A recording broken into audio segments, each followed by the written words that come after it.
I'm a little anxious about today. We are taking a bus from Banja Luka, Bosnia to Sarajevo. There's no Flixbus this time. We have booked it through, I think, like getbybus.com. I have no clue what to expect, mainly because there's no YouTube videos out there showing what it's like to take a bus from Banja Luka to Sarajevo. This is the first of many buses we're gonna be taking through this area. Bussing with the Balkans, maybe? Bussing in the Balkans. Bussing in the Balkans. But we'll let you know how it goes. Yeah. We have like a 25-minute walk to the bus station here in Banja Luka.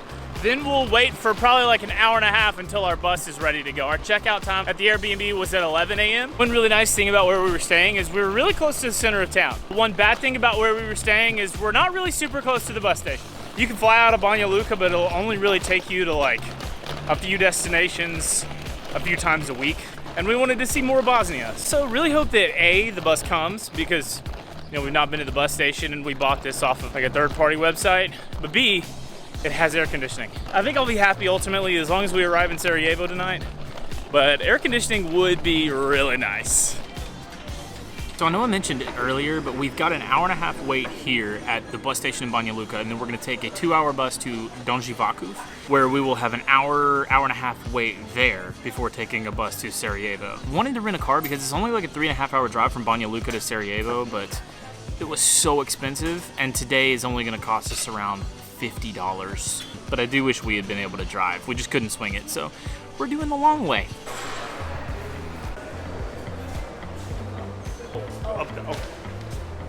I guess in order to get our tickets, we have to get our code scanned before.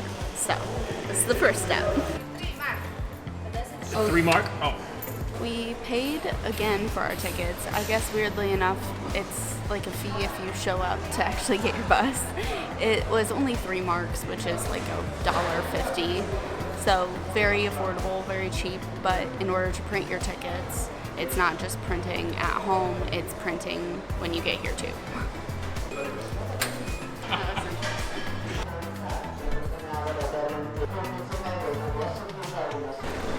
€1, Oh, €1.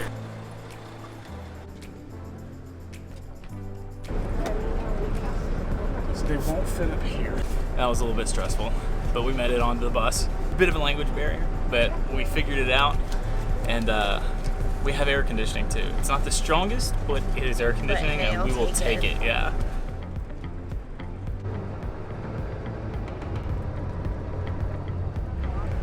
We packed our sandwiches.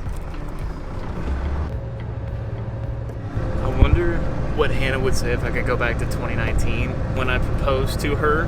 What she would say if I told her that I would be taking her on a bus ride to Bosnia.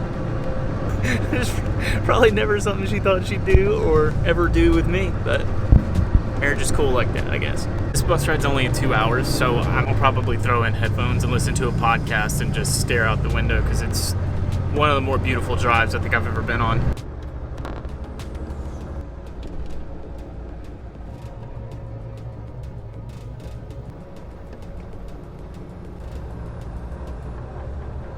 This bus ride turned out to be a little difficult. This bus ride is super windy and we're in the back of the bus, so it's like super bouncy. Thankfully, we're only about 10 minutes away from Donji Vakuf, which is where we're getting off and catching our next bus. We like hopped off the bus and the bus left. It was the fastest bus exchange I think I've ever experienced in my entire life. We have an hour and a half wait, so we're just gonna sit out here, I guess, for an hour and a half and just kill time somehow. We moved inside. 30 minutes to go. A little nerve-wracking. I think it would be different if there were like constantly people here, but like when a bus leaves, everybody leaves. Dead. So we've been just kind of the only people here for a while. Bus was already supposed to be here, so a little stressed, but it'll be okay.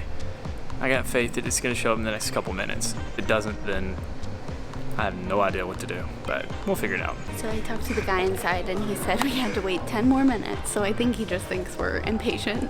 Very large bus pulling into the station. That's gotta be it, right? Globe tour? Yeah, Globe tour. Mostar to Banja Luka. Oh no. That wasn't it. Now we're 10 minutes after. Still not here yet, but spirits are still high. Maybe it's just bad traffic. These roads are really windy, so it's probably just traffic, right? I hope. 15 after. That bus is not for us, so I don't know. I don't know anymore. I don't know anymore. I think I can speak for both of us when I say that this is one of the more stressful travel days that we've had, only because the language barrier is so great, and also we're kind of relying on other people to translate for us or make sure that what we're thinking is correct, and we're just kind of relying on other people, so this is kind of tough.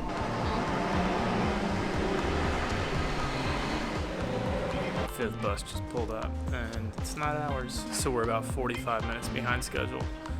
We don't know where our bus is. We don't know if it's gonna come. There's, I think, a local line that runs to Sarajevo at 5:50, so I might ask the guy if we can buy tickets on that. And then we're gonna look back on this down the road and laugh in our Sarajevo Airbnb, but not right now.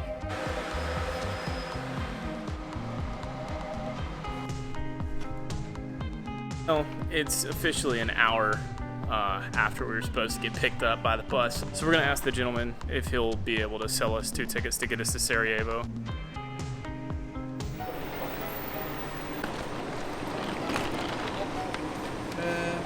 Just 2. €2. Nije naše karte, Klaus. No, my bus. Not your bus? No. Dođe, kasnije nešto isplite. Hoće. Jedino ticket station, no problem, Sarajevo. Okay, I'll go. So the worst case scenario just happened. We did have to buy new tickets, but that's okay. The best 30 euros I've ever spent in my life. I don't care. It's like, is it ideal?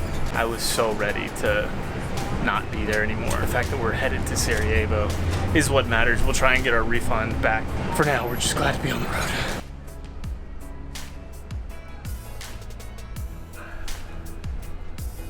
Major shout out to Hannah though. She came in so clutch with the sandwiches, with all the waters. This would be a lot worse if we were hungry and thirsty.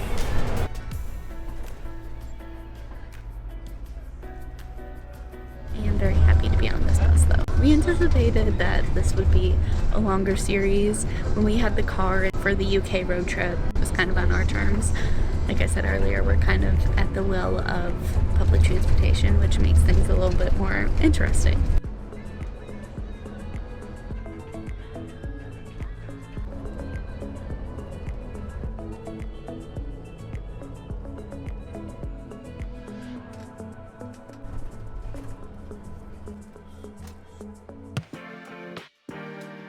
We felt like we needed to do a little bit of a debrief after yesterday. There were a lot of lessons learned, and there were a lot of funny moments and a lot of stressful moments, and we're happy to be here. We had our first hole in the ground experience. It might be TMI, but I feel like this was completely glazed over, and I tried to capture this moment, but it just was not, like, there was so much going on. Some ladies tried to take our seats. We were trying to figure out how to get our tickets. But yeah, we had to pay half a mark to use a hole in the ground. It's like 25 cents in the States. Not much, but enough to where, like, we're like, okay, well, we gotta go get this exact change in order to put it into the thing. And then you walk in there and there are holes in the ground. We were just like, all right, well. Also, when riding a bus, we cannot recommend enough staying away from the back of the bus. We sat on the very back row. On the way there, it's basically through a canyon. And as you'll see from some of the shots that I got, I hope you'll be able to tell how beautiful it was. The bus just kept like swinging and swaying in the back. It was kind of like hitting a bunch of waves on a boat for like 2 hours. Also, we didn't film a ton at the bus stop in Donji Vakuf, mainly because there was this guy, probably 15, 16 years old, that came up to us at one point, basically asking for money. And after the group that we were with, that wave left and it was just us, he and 2 of his friends came walking by, and his whole attitude was different. And we stick out like a sore thumb in a lot of these places because we have our bags, we have our backpacks, we have a camera, and especially when we're in a small town in the middle of Bosnia, we didn't want to do anything to further draw attention. Exactly. So that's why we put the camera away at the bus station and didn't get a ton of shots there. One thing that I do really regret is I booked this bus from Banja Luka to Donji Vakuf and then to Sarajevo. There are direct lines that run from Banja Luka to Sarajevo, but they were all earlier in the morning, which means we'd have been sitting here in Sarajevo waiting for our Airbnb to open up, or they would have been later in the afternoon, which meant that we would have sat at the bus station in Banja Luka all day, essentially. But hindsight being 2020, I will just book direct routes from now on. We're gonna take one line and we're just gonna go because it's still really cheap. That brings us to my last point, taxi drivers. I want to preface this by saying, like, our bus driver was super friendly. He knew we had been traveling all day and we had a tough travel day, so he was so kind. And he asked us if we were getting a taxi or if we were walking. We decided that we weren't willing to spend more than 10 euros for a taxi, which is about 20. Ridiculously high for a mile and a half anyways. But yeah. We felt like it was worth it with her ankle. So our bus driver told us that his friend was a taxi. And so we thought, oh, like, our bus driver isn't going to steer us wrong. And I'm not saying that the bus driver knew what the taxi driver had in mind. But he was going to charge us 20 euros to go a mile and a half. And I'm thankful that I asked him before we got in the car. You can barter with taxi drivers if you want to, but it caught me off guard so much that I was I was born on Wednesday, but not this last Wednesday. I was like, no, there's no way. All this to say, episode 1 of Busing Through the Balkans has been eventful, and I hope that it's the last one that's like this because I will not be booking a layover anywhere. We are going from point A to point B. That's all she wrote. With that being said, thank you so much for sticking with this vlog. We'll see you in a few days. If you're interested in crazy travel adventures, getting from point A to point B, in a somewhat stressful yet manageable time. We're struggling. Who told this girl how to pour a beer? I have to document this. This was our first squat pot experience. It was a little dicey in there. And it makes sense because it's beautiful and the waves and the rocks are, I guess not waves, huh? Fate was in our hands. That was a good move. It doesn't make sense. I don't know what I'm trying to say. No. What? We made it. Somehow, some way. We're here.